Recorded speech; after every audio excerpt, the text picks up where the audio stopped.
আব্দুল উজ্জার ধৈর্যের বাঁধ ভেঙে গেল। আব্দুল উজ্জা গিয়ে বলছে, চাচা মুহাম্মদ সাল্লাল্লাহু আলাইহি ওয়াসাল্লামের নাম তো নিশ্চয়ই শুনেছেন। বলে, হ্যাঁ শুনেছি। তিনি যে ইসলামের দাওয়াত দেন ওটা আপনার কাছে কেমন লাগে? তার মানে বলছে যে আমার কাছে তো খুব ভালো লাগে। চাচা ইসলাম কি কবুল করবেন? এই অগণিত মূর্তির সামনে মাথা নত করে আমাদের কোনো লাভ নাই। ওই মূর্তিগুলি আমাদের কোনো সাহায্য করতে পারে না। এক আল্লাহ বিশ্বাস করার জন্য মুহাম্মদ সাল্লাল্লাহু আলাইহি ওয়াসাল্লাম আমাদের বলেছেন। চাচা বলছে, খবরদার, এই কথা যদি আবার উচ্চারণ করো তাহলে আমি তোমাকে যা দিয়েছি সব ছিনায় নেব। আব্দুল উজ্জা বলছেন, তাহলে আর আমি সহ্য করতে পারলাম না। চাচা আপনার সামনেই আমি ঘোষণা করলাম, একদিন চাপা রেখেছি আর পারলাম। আমি ঘোষণা করে দিলাম, লা ইলাহা ইল্লাল্লাহু মুহাম্মাদুর রাসূলুল্লাহ। চাচা বলল, তুমি এর পরিণতি জানো? আব্দুল উজ্জা বলল, কি পরিণতি? চাচা বলতেছি, এই কলেমা পড়ার কারণে আমি তোমাকে যা দিয়েছিলাম, ঘোড়া দিয়েছি, উট দিয়েছি, বাড়ি দিয়েছি, সব আমি তোমার কাছ থেকে ছিনাইলাম, সব ফেরত দিতে হবে। তিনি বললেন, আমি রাজি আছি, আমি রাজি আছি। আপনি আমার সোনা দানা, ঘোড়া, উট আর ঘর বাড়ি যা দান করেছেন, এই দুনিয়াটার মালিকও যদি আমারে বানাই দিতেন, আমি এর বিনিময়ে কলেমা পড়া থেকে আর আমি নিজেকে থামায় রাখতে পারি না। বলে, আমার সব আমাকে ফেরত দাও। বলল, দিলাম, যা আপনি দিয়েছেন সব আপনাকে ফেরত দিলাম। চাচা বলছে, জায়গা জমি, টাকা পয়সা, সোনা দানা সব পেলাম, তোমার গায়ে যে জামা, তোমার পরনের যে লুঙ্গি, ওটা আমার টাকার খোলো। আব্দুল উজ্জা বললেন, আপত্তি নাই। জামা খুলে দিলেন, পরনের লুঙ্গিটাও খুলে দিলেন। 20 বছরের যুবক এই অবস্থায় চলে গেলেন মায়ের কাছে। মা আব্দুল উজ্জাকে এই অবস্থায় দেখে 2 চোখ চেপে ধরলেন। বললেন, বাবা তোমার এই অবস্থা কেন? ছেলে বলছে, মা ইমান আনার কারণে আমি সব হারায় ফেলেছি, আমার আর কিছুই নাই। ইমান আনার কারণে আমার এই অবস্থা হয়েছে। মা বলছে, বাবা আমার কাছে কি চাও? ছেলে বলছে, মা আমি চলে যেতে চাই মদিনায়, আল্লাহর নবী মুহাম্মদুর রাসূলুল্লাহ সাল্লাল্লাহু আলাইহি ওয়াসাল্লামের দরবারে চলে যেতে চাই, আমি একটু বস্ত্র চাই। মা একটা পুরানা কম্বল তার হাতে দিয়ে দিলেন। আব্দুল উজ্জা কম্বলটাকে ছিঁড়ে এক টুকরা কোন রকম হাঁটুর উপরে জড়ায় নিলেন, আর এক টুকরা গায়ে দিয়ে নিলেন। আব্দুল উজ্জা আবার বহু কষ্ট করে মরুভূমি পাড়ি দিয়ে মদিনা মুনাওয়ারায় চলে গিয়ে বাবি জিবরিল থেকে ঢুকে আসহাবে সুফফার চবুতরার সামনে বসে আছেন, ছেঁড়া কম্বল পরা। এবার বিশ্ব নবী, দুনিয়া আখিরাতের বাদশা জনাবে মুহাম্মদ রাসূলুল্লাহ সাল্লাল্লাহু আলাইহি ওয়াসাল্লাম যখন মসজিদের নিজের ঘরের থেকে দরজা খুলে বেরিয়েছেন, দেখেন এক যুবক বসা, একটা আধাটা কম্বল পরা, হাঁটুর উপরে কোন রকম করে রানটা, লজ্জাস্থানটা ঢাকার, গায়ে একটা ছেঁড়া কম্বল। তার এই অবস্থা দেখে হুজুর জিজ্ঞেস করেন, তুমি কে? যুবক বলছে, আমি আব্দুল উজ্জা। ইসলাম কবুল করার জন্য আমার সব ছিল, আমি কম ধনী ছিলাম না। আমার চাচা সব নিয়ে গেছে, সিনাই রেখেছে, আমার লুঙ্গিটাও দেয় নাই। ঘটনা সব তিনি খুলে খুলে বললেন। হুজুর বললেন, তোমার নাম আব্দুল উজ্জা নয়, তোমার নাম আব্দুল্লাহ। আব্দুল্লাহ জুলবাজাদাইন তার নাম। হযরত আব্দুল্লাহ জুলবাজাদাইন কি রাসূলুল্লাহ দিয়া দিলেন, আসহাবে সুফফাদের সাথে মিলাই দিলেন, এখানে থাকো, খাবার আসতে পরে খাবে। তাদের সব সময় খাবার থাকতো না। আসহাবে সুফফায় তারা থাকতেন যাদের ঘর নাই, বাড়ি নাই, থাকার জায়গা নাই। ক্ষুধার জ্বালায় যখন তারা অতিষ্ঠ হয়ে যেতেন, নবীজি ঘরের থেকে তাহাজ্জুদের জন্য যখন বেরোতেন, ক্ষুধার্ত সাহাবীরা রাসূলের চেহারা দেখার সঙ্গে সঙ্গে ক্ষুধা নিবৃত হয়ে যেত।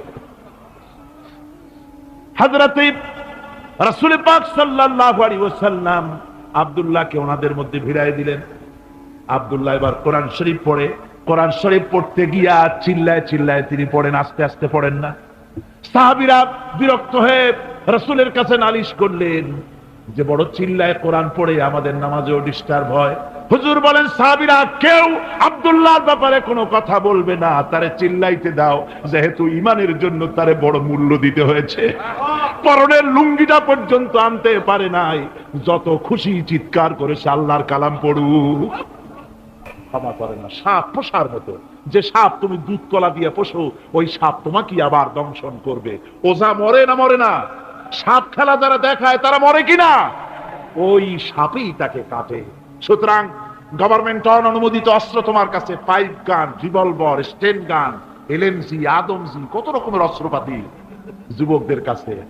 ঘুম নাই, সারা রাত অস্ত্র থাকে কাছে, আর কি কি লাল পানি খাইয়া চোখ দুইটা থাকে এত বড় বড়, দেখলেও ভয় করে, মাথায় ভাল্লুকের মতো চুল। মানুষ মারো তোমরা, মানুষ মারো। আহা, যারে মারলা একটুখানি হিউম্যানিটি, বিবেক দিয়ে চিন্তা করো। যাকে মেরেছ ওই রাত্রে তার বাড়ির কাছে যাও, ওই রাত্রে গোপনে তার বাড়ির কাছে গিয়ে দেখো তার মা কিভাবে তার সন্তানের জন্য কাঁদতেছে, মায়ের কোলটা খালি হয়েছে বলে কিভাবে কাঁদতেছে, তার বাবা কিভাবে কাঁদতেছে, তার বউ থাকলে কিভাবে ছটফট করতেছে, তার কলিজার টুকরা সন্তান থাকলে কিভাবে আব্বা আব্বা বলে কাঁদতেছে। যারে গুলি করে মেরেছো একবার বাড়ির কাছে গিয়ে কান পাচা শোনো। মনে রাখো যুবক, সন্ত্রাসীরা, শুনে রাখো, অস্ত্র দিয়া মানুষকে যারা মেরেছো, আল্লাহর কসম করে বলি যেভাবে মেরেছো ওইভাবে তোমাকেও নিহত হতে হবে, কোনো সন্দেহ নাই। কুফাবাসীদের মতো, কুফাবাসীরা হযরত ইমাম হোসেনের জন্য দারুণ ভাবে কেঁদেছে, ঠিক কিনা? কুফাবাসীরা ইমাম হোসেনকে দাওয়াত দিছিল কারা? কুফাবাসীরা। অনেকগুলি চিঠি তারা লিখছে। কুফাবাসীরা ইমাম হোসেনকে ভালোবাসতো, দাওয়াত দিয়েছে, তার জন্য কেঁদেছে। কিন্তু কুফাবাসীদের চোখের পানিটা ছিল ইমাম হোসেনের জন্য, আর অস্ত্র, টাকা পয়সা, শক্তি সবটা ছিল এজিদের জন্য। কথা বুঝতে পেরেছে? কুফাবাসীদের মতো অবস্থায় আমাদের হয়েছে। কুফাবাসীদের হযরত ইমাম হোসেনের জন্য তারা শুধু চোখের পানি ফেলেছে, আর টাকা পয়সা অস্ত্রপাতি যা ছিল সব ছিল তাদের এজিদের জন্য। আমাদের অবস্থাও তাই, আমরা ইসলামের জন্য শুধু চোখের পানি ফেলি, আর যখন ভোট দেই তখন ইসলাম যারা চায় না তাদেরকেই ভোট দেই, ঠিক কিনা? আমাদের টাকা, আমাদের পয়সা, আমাদের ইলেকশন, আমাদের হরতাল, আমাদের ধর্মঘট সবকিছু হচ্ছে ইসলাম চায় না, যারা চায় না তাদের জন্য। আর ইসলামের যখন কথা বলি, ইসলামের কথা শুনলে শুধু চোখের পানিটাই ছাড়ি, মহব্বত চোখের পানি দিয়া শেষ করে দিই, আর কিছুই করি না। আমি একবার এইখানে এই শহরে অনেক বছর আগে একটা জানাজায় শরীক হয়েছিলাম। কোন মাঠে আমার এখন তার মনে নেই। জানাজার পরে যিনি জানাজা পড়ালেন তিনি বললেন, ওই লাশকে সামনে রেখে বললেন, কেন আসিল? তখন আমি নতুন নতুন চিটাগাং আসছি, আমি ভাষা ভালো করে বুঝিও না। একজন বললো কেন আসিল, সবাই কইলো গম আসিল। তাই বললাম যে গম আসিল, এই মরা মানুষের সাথে গম, আমি আটা গম সে তাই মনে করেছি যে এটার কি সম্পর্ক। আমি ইমাম সাহেবকে জিজ্ঞেস করলাম যে আপনি বললেন কি, আর জনগণই বা বললো কি? যে আমি জিজ্ঞেস করলাম যে লোকটা কেমন ছিল, তো সবাই বললো ভালো ছিল। তা বললো তো ফায়দা কি? ফায়দা এই যে সবাই বললো ভালো, আল্লাহ তারে মাফ করে দিয়া ভালো বলে বেহেশতে পাঠায় দিল। বলে আশ্চর্য কথা, আল্লাহ কি এইরকম নাকি যে একটা সুদখোর, ঘুষখোর, জেনাকার, এ লোক ভালো না খারাপ আমি তা বলতে চাই না, কিন্তু একটা লোক সে কন্ট্রাক্টর ছিল, কন্ট্রাক্টারি করতে গিয়ে রাস্তাঘাট, স্কুল কলেজে রড সিমেন্ট জনমের মতো খাইছে। কথা বুঝতে পেরেছেন? সরকারি গিয়ে, ক্ষমতায় গিয়ে গভর্নমেন্টের টাকা পয়সা জনমের মতো শেষ করে ফেলেছে। এই লোকটি সুদখোর, ঘুষখোর, জেনাকার মরে গেছে, আর আসে আপনি কইলেন যে কেন আসিল, সকল কইল গম আসিল, আর আল্লাহ বেহেশতে দিয়ে দেবে। তাহলে আল্লাহ হাকামুল হাকিমিন হইলেন কি করে? এটা কি বিচার হইল নাকি? কি করে সম্ভব? আমার বন্ধুগণ, আমরা যখন মরে যাই, মরার পরে আমাদেরকে কবরের মধ্যে রাখা হয়। কবরের ভিতরে রেখে আমাদেরকে বলা হয়, যারা কবরে রাখে তারা বলে, মৃত্যু ব্যক্তিকে কবরে রাখার সময় বলে, বিসমিল্লাহি আলা মিল্লাতি রাসূলিল্লাহ, আল্লাহর নামে রসুলের দলে উঠাই দিয়ে গেলাম। আল্লাহর নামে কার দলে উঠাইলো? রসুলের দলে। চিন্তা করেন ভাইরা, আল্লাহর নামে রসুলের দলে উঠাইলেন কারে? তার যৌবনকালে যত মিছিল করেছে, ধর্ম নিরপেক্ষতাবাদের পক্ষে মিছিল করেছে, পুঁজিবাদের পক্ষে মিছিল করেছে, সমাজতন্ত্রের পক্ষে মিছিল করেছে, স্লোগান দিয়েছে, দেওয়ালে লিখেছে, বক্তৃতা করেছে, ভোট দিয়েছে, বই লিখেছে, জীবনে যা কিছু করেছে সব করেছে মানুষের তৈরি করা মতবাদের জন্য। তার ভোট ইসলামের কাজে লাগে নাই, তার ইলেকশন ইসলামের কাজে লাগে নাই, তার দেওয়ালের লেখা ইসলামের কাজে লাগে নাই, তার বক্তৃতা তার টাকা পয়সা ইসলামের কাজে লাগলো না। মরে গেছে, পরে মরা মানুষটারে উঠাইয়া বললা রাসূলুল্লাহর দলে উঠাইয়া দিলাম। এখন বলো রাসূলুল্লাহ কেন তোমার মতো মরা লাশটাকে তিনি গ্রহণ করতে যাবে? তোমার জীবনের কোনো কাজই তো ইসলামের জন্য কাজে লাগলো না। তোমার জীবনের একটা দিকও তো ইসলামের কাজে লাগে নাই। মরছো, তারপরে তোমার মরা লাশ রাসূলুল্লাহ বহন করতে যাবেন কেন? কি দায় টাকা পড়ছে তা? তাবুকের যুদ্ধ, রাসূলুল্লাহ তাবুকের দিকে রওনা করেছেন, 30,000 সৈন্য নিয়ে রওনা করেছেন। ওই জিহাদে মানুষেরা প্রাণ ভরে রাসূলুল্লাহকে সাহায্য করেছেন। মেয়ে লোকেরা নাকের ফুল, কানের দুল, গলার হাল খুলে খুলে রাসূলের কদম মোবারকে দিয়ে দিয়েছে। ধনীরা টাকা পয়সা সব দিয়েছে। হযরত আবু বকর তো যা ছিল সব এনে দিয়েছে, কিছু ছিল না ঘরে। রাসূল রওনা করলেন। প্রতিমধ্যে হযরত আব্দুল্লাহ জুলবাজাদাইন আল্লাহ নবীর খেদমতে হাজির হয়ে বলেন, হুজুর সবাই তো সব দিল, আমার কিছুই নাই, কিছু দিতে পারলাম না। হুজুর আপনি আমার জন্য দোয়া করেন, আমি যেন এই তাবুকের ময়দানে কাফেরদের বিরুদ্ধে লড়াই করে যেন শহীদ হয়ে যেতে পারি। মাল দিতে পারি নাই, কিন্তু আল্লাহর জন্য যেন আমার জীবনটা দিয়ে দিতে পারি। ও চট্টগ্রামের যুবকেরা, তরুণেরা, তোমাদের মতো 20 বছরের তরুণ হযরত আব্দুল্লাহ জুলবাজাদাইন শাহাদাতের তামান্না করে রিসালাতে মাহবের কাছে দাঁড়িয়েছে। হুজুর বললেন, একটা গাছের বাকল নিয়ে আসো। একজন একটা বাকল নিয়ে এলো। রাসূলুল্লাহ এই বাকলটা আব্দুল্লাহ জুলবাজাদাইনের হাতে লাগাই দিলেন। রাসূলুল্লাহ বললেন, আয় আল্লাহ, আমি আব্দুল্লাহর রক্ত কাফেরদের জন্য হারাম করে দিলাম। হযরত আব্দুল্লাহ বলছেন, ইয়া রাসূলুল্লাহ, আমি চাইছিলাম শহীদ হব, আর আপনি আমার রক্তটা হারাম করে দিলেন কাফেরদের জন্য।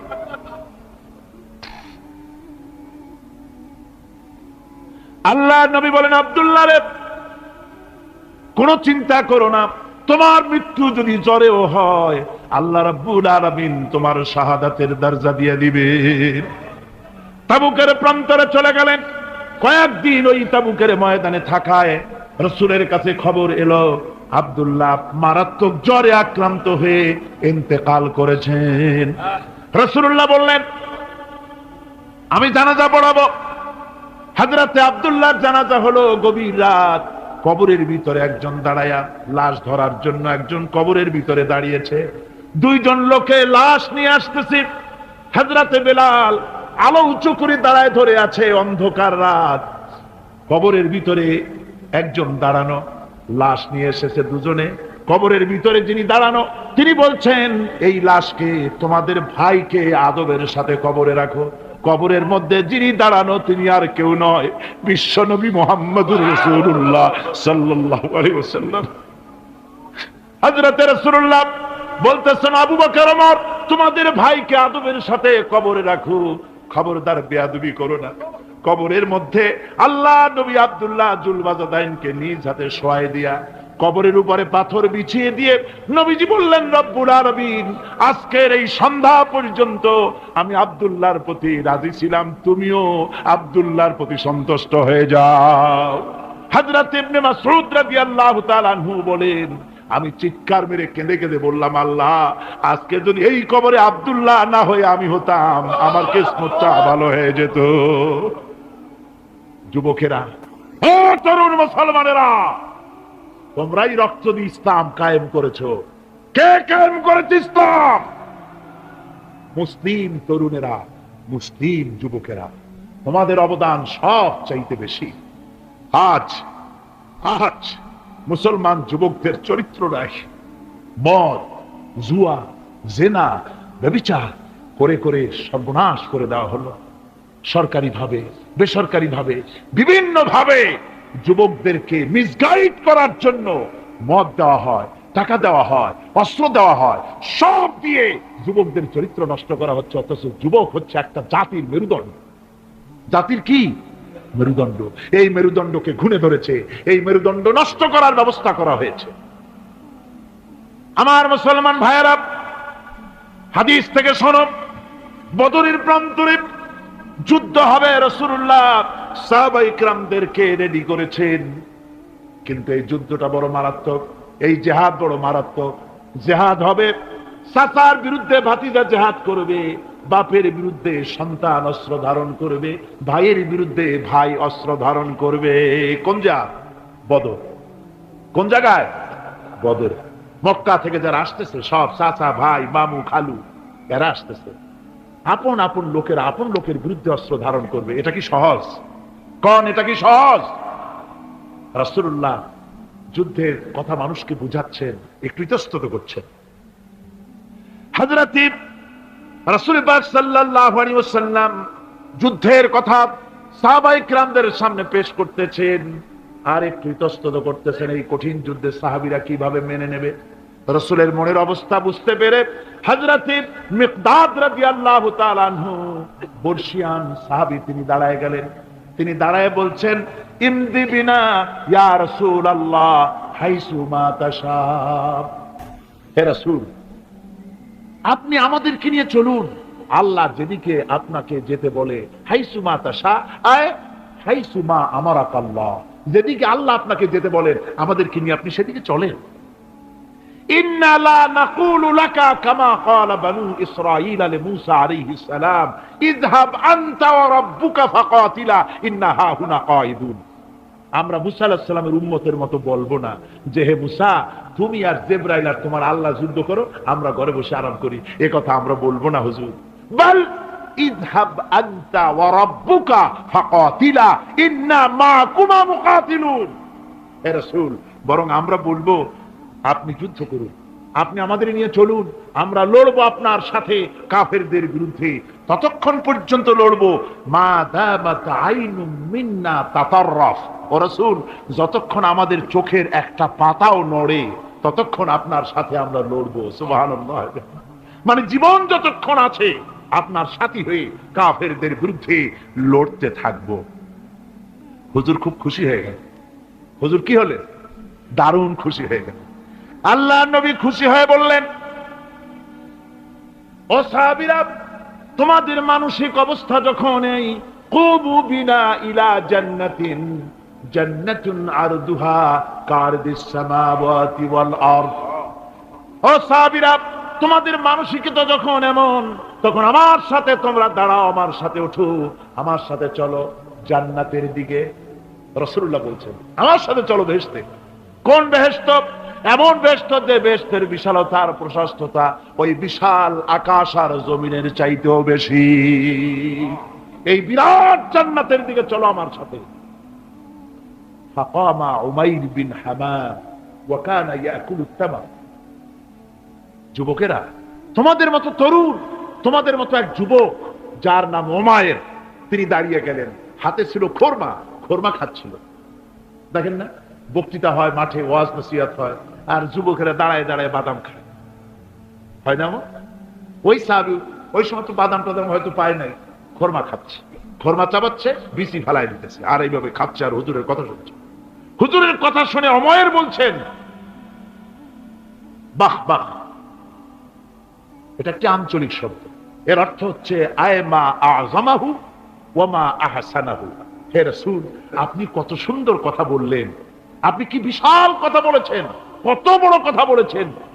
জিহাদ করলে, জান দিলে এমন বেহেশত পাবো, জান্নাতুন আরদুহা কারদিস সামাওয়াতি ওয়াল আরদ, যে বেহেশতটা হবে ওই বিশাল আকাশের চাইতেও বিস্তীর্ণ, এমন বেহেশত পাবো। ওয়াল্লাহি লাউ কুনতু হাইয়ান হাত্তা আকুলাহুন্না ইন্নাহা লাহায়াতুন তাবিলা। আল্লাহর কসম, আমি যদি হাতের সবগুলি খোরমা খেতে যাই তাহলে তো অনেক সময় লাগবে, বেহেশতে যেতে দেরি হয়ে যাবে, অনেক দেরি হয়ে যাবে বেহেশতে যেতে। ফারামা বিহিন্না, হাতের সবগুলি খোরমা তিনি ফেলে দিলেন। ও যুবকেরা, হযরত ওমর তোমার মতো যুবক খোরমা খাওয়া সহ্য করলেন না আল্লাহর জান্নাতে যাওয়ার লোভে। জান্নাতে যেতে দেরি হয়ে যাবে, আল্লাহর সঙ্গে দিদার করতে দেরি হয়ে যাবে, এই মনে করে হাতের খোরমাগুলি ফালায় দিলেন, জিহাদের ময়দানে ঝাঁপায়ে পড়লেন। হাদিস শরীফে এসেছে, উমাইর জিহাদ করে বেশ কিছু কাফেরদেরকে নিহত করে নিজেও শহীদ হয়ে গেলেন। রাসূলুল্লাহ বদরের শহাদাদের জানাজা করার সময় একজন সাহাবী বলে দিলেন, হুজুর এই সেই উমায়ের, আপনি যখন বেহেশতের কথা বলছিলেন, খোরমাগুলি খাওয়ার তর সহ্য হয় নাই বেহেশতে যাওয়ার জন্য, এই সেই উমায়ের। আল্লাহর নবী উমায়ের কাছে দাঁড়ায় আঙ্গুল দিয়ে তার শরীরের দিকে দেখায় বললেন, ইন্নাকা মিন আহলিহা। ও যুবক, যেই বেহেশতের জন্য খোরমা খাওয়ার সময় তুমি পাও নাই, আমি নবী সাক্ষী দিচ্ছি তুমি অবশ্যই সেই বেহেশতের অধিবাসী। ওই বেহেশত তোমার জন্য। সুবহানাল্লাহ। আমার ভাইরা,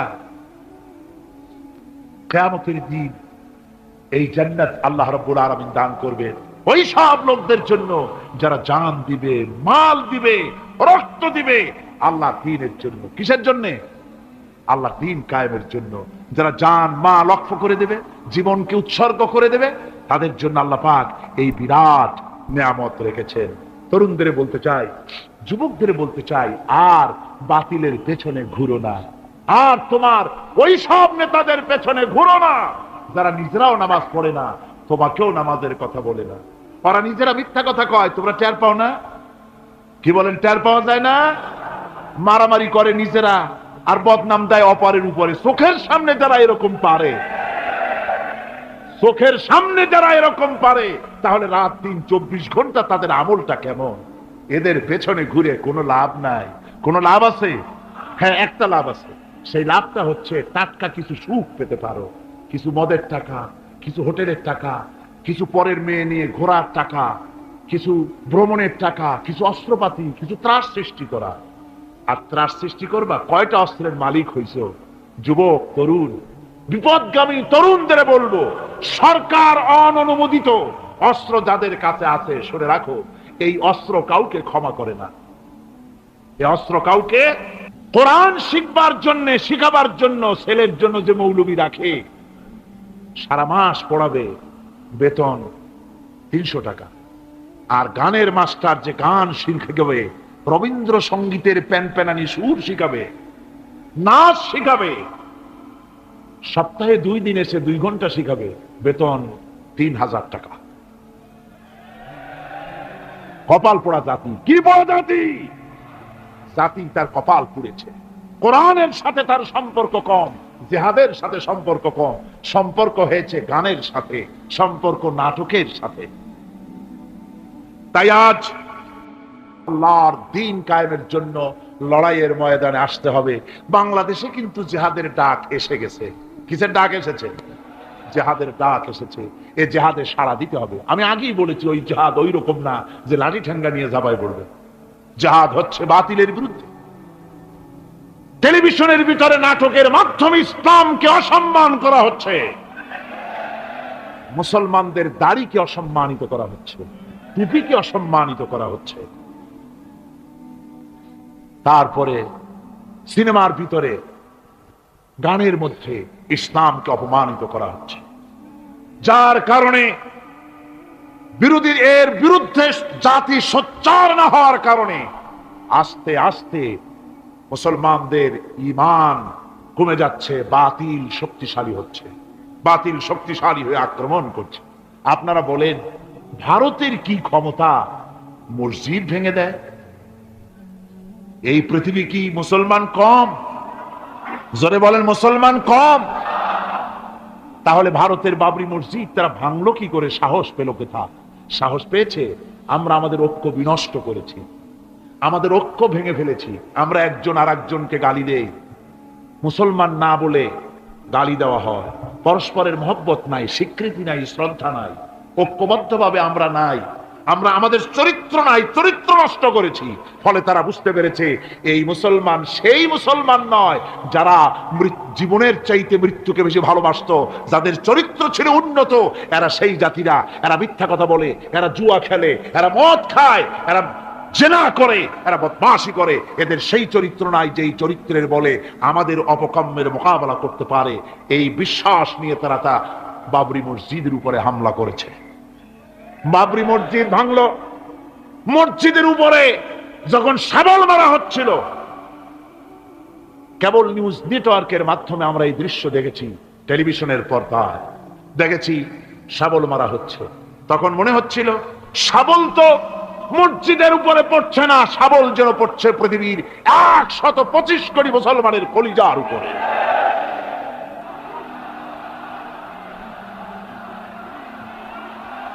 আমার মুসলমান ভাইয়েরা,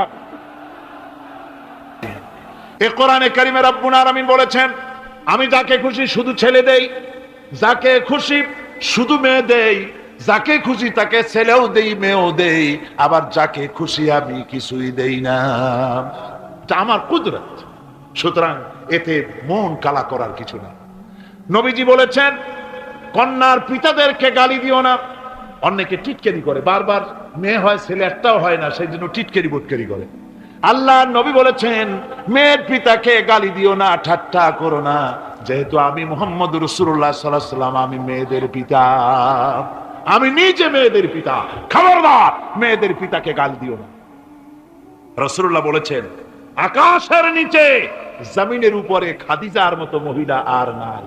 সেই হযরতে খাদিজা রাসূলের 4টি মেয়ে পেটে ধারণ করেছিলেন। সুবহানাল্লাহ।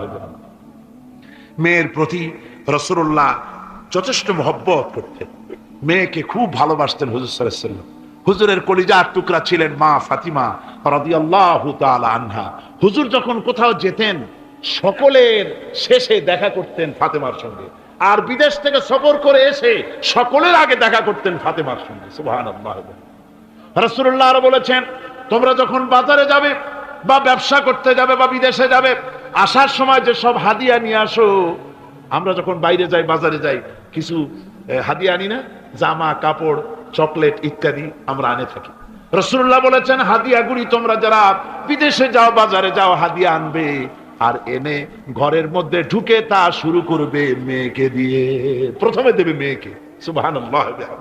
মেয়ের মর্যাদা ইসলামে সব চাইতে বেশি। কোন যুগে? যে যুগে মেয়ে হলে পরেই মাটির নিচে ঘেরে রাখতো, আছাড় মেরে মেরে ফেলে দিত। বেআইয়ি যামবিন কুতিলাত, কোন অপরাধে তাদেরকে হত্যা করা হলো, আল্লাহ পাক কোরআনে কারীমের মধ্যে বলেছেন। তাদের অপরাধ আর কিছু না, তারা নারী, এই জন্য তাদেরকে মেরে ফেলা হতো। রাসূলুল্লাহ তাদের ইজ্জত দিলেন। সুবহানাল্লাহ বিহামদিহি। রাসূলুল্লাহ সম্মান দিলেন, ইজ্জত দিলেন তাদেরকে। কন্যা হিসাবে নারীর এই মর্যাদা। ফাতেমাকে রাসূল এত ভালোবাসতেন, ইন্তেকালের সময় হযরত ফাতেমা কাঁদতে কাঁদতে বেহুশ হয়ে যাওয়ার উপক্রম হয়ে গেছে। রাসূলুল্লাহ হযরত ফাতেমাকে ইশারা দিলেন। হযরত ফাতেমা তার কান নিয়ে রাসূলুল্লাহর মুখের কাছে লাগাই দিলেন। আল্লাহ নবী কি যেন বললেন কানে কানে, হযরত ফাতেমার কান্না বন্ধ হয়ে গেল। হযরত আয়েশা বলেন, মা, রাসূলুল্লাহ তোমার কানে কানে কি বললো আর তোমার কান্না বন্ধ হয়ে গেল? হযরত ফাতেমা বলেন, ইয়া আম্মা জান, আমার আব্বা আমার কানে কানে বললো, মা ফাতেমা তুই কাঁদিস না, তোর কান্না আমার বরদাস্ত হয় না, তোমাকে কাঁদতে হবে না। আমি তোমাকে সুসংবাদ দিয়ে যেতেছি, আমি মরে যাওয়ার পর সর্বপ্রথম তোমার সাথে আমার দেখা হবে। রাসূলুল্লাহর এই ভবিষ্যৎবাণী হযরত ফাতেমা বুঝতে পেরেছেন যে হুজুরের ইন্তেকালের পরে আমার বেশি দেরি হবে না, আমিও তাড়াতাড়ি হুজুরের সাথে শামিল হতে পারবো। হুজুরের ইন্তেকালের 6 মাস পরেই হযরত ফাতেমা রাদিয়াল্লাহু তাআলা আনহা ইন্তেকাল করেছিলেন। কন্যা হিসেবে নারীর মর্যাদা ইসলাম অনেক অনেক গুণে বাড়িয়ে দিয়েছে। এই কন্যা শিশু, কৈশোর, যৌবন পেরিয়ে যখন যৌবনে তার বিয়ে হয়ে যায়, আল্লাহ রাব্বুল আলামিন তখন বলেন, ওয়া মিন আয়াতিহি আন খালাকা লাকুম মিন আনফুসিকুম আজওয়াজান লিতাসকুনু ইলাইহা ওয়া জাআলা বাইনাকুম মাওয়াদ্দাতান ওয়া রাহমা। আল্লাহ পাক বলেন, আমার নিদর্শনের ভিতরে এটাও একটি নিদর্শন যে আমি তোমাদের থেকে তোমাদের জোড়া তৈরি করেছি, তোমাদের স্ত্রীদেরকে তৈরি করেছি, তোমাদের সাথে তোমাদের স্ত্রীর ভালোবাসা সৃষ্টি করেছি, মহব্বত সৃষ্টি করেছি। এই মহব্বত আমি আল্লাহ তৈরি করেছি। আর যখন বুড়ো হয়ে যায় মানুষ, স্বামী স্ত্রী যখন বুড়ার বুড়ি হয়, তখন আর ভালোবাসা থাকে না, তখন ওই ভালোবাসা সহৃদয়তার করুণায় আমি আল্লাহ পরিণত করে দেই। বুড়ার জন্য তখন বুড়ি ছাড়া আর উপায় নাই, বুড়িরও আর বুড়া ছাড়া উপায় নাই। তখন ভালোবাসা কোনো বিশেষ কোন অক্ষণীয় ভালোবাসা নয়, তখন একের উপরে অন্য একদম নির্ভরশীল হয়ে পড়ে। আল্লাহ পাক বলেন, এই অবস্থা আমি আল্লাহ সৃষ্টি করে দেই। সুবহানাল্লাহি ওয়া বিহামদিহি।